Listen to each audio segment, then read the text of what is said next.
Welcome to Bible Explaining. What is the purpose, meaning, and application of each book of the Bible? Exodus means going out, parting the Red Sea. Israel physically leaves Egypt to the Promised Land.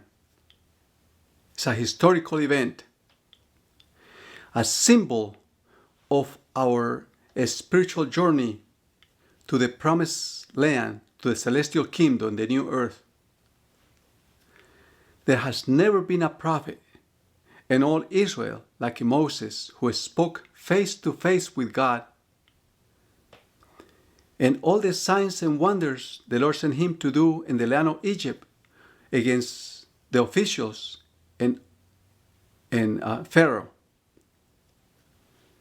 God demonstrated his power and his glory as a creator of life and redeemer of his people.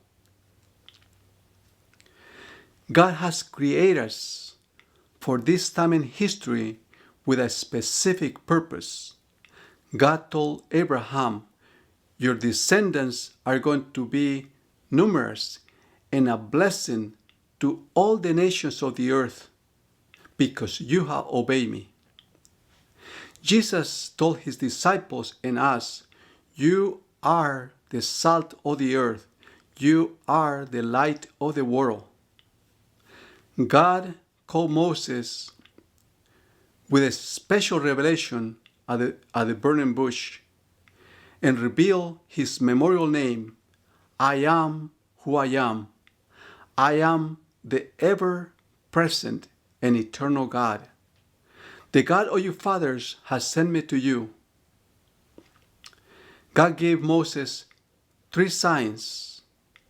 Moses' shepherd rod became a snake, a symbol of sin. Moses' hand became leprosy, a symbol of punishment for sin. And the water from the Nile will become blood, a symbol of redemption for life. The book is divided into 2 parts. The first one is the redemption story from Egypt. And the second part is about the God who saved them from Egypt. The revelation about the God who saved them from Egypt. The outline is in 5 parts. The first one is the bondage. Israel, from a family, grew into a numerous nation of slaves, and Pharaoh plans to destroy them. The second one is the deliverance. God called Israel my firstborn son. Israel was the seed of the woman through whom God would promise a Savior would come to redeem the world. The 10 plagues, God's mighty miracles and wonders, are so powerful and convincing to the people in Egypt that the magicians tell Pharaoh after the 3rd plague, "This is the finger of God." And Pharaoh himself, after the 7th plague, confesses himself, "I have sinned this time. Me and my people are wicked, and your God is right. Go and pray and bless me." Egypt and the whole world knew about the God of the Hebrews. And finally, the death of the firstborn son of Egypt, the observance of the first Passover, the sacrificial lamb, a representation of the death of Jesus Christ on the cross, the Redeemer and Savior of the world. God is faithful. Israel left Egypt the same day at the end of the 430 years God had promised to Abraham.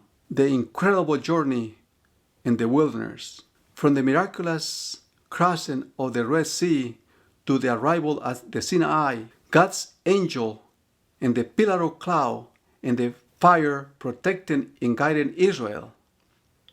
A strong wind making a path for the Israelites to go through the sea and destroying the Egyptian army. The bitter water becomes sweet and drinkable, and water comes from the rock. Manna rains from heaven for bread, and quail is provided for meat. The observance of the Sabbath. Moses raises his hands and allows the Israelites to prevail over the Amalekites. The law. After redemption comes a spiritual teaching. What an awesome day when God Himself, the creator of heaven and earth and the universe, comes and speaks to Israel from the midst of the fire, giving them the commandments full of wisdom, righteousness, fairness, goodness, and justice based on love. God gave Israel the law in order to guide and teach them about the relationship with Him and with His fellow men. God established Himself as the God of Israel. God said, I am the Lord your God who brought you out of the land of Egypt, the house of slavery, making Israel His people. In any relationship, there is blessings and expectations. And the covenant was a legal agreement between God and His people. The tabernacle was a meeting place between God and men, a meeting place between God and His people. Since the Garden of Eden, where God met with Adam and Eve, there's the second time where God comes to dwell among His people and to have a special relationship with them. Jesus is greater than all, greater than Moses, greater than Solomon, Abraham, Isaac, and Jacob, and greater than John's testimony. Jesus is the very source of salvation. He is the Redeemer. Invite us, come to me, abide in me, believe in me, drink of me. I am the way, I am the truth, and I am the life.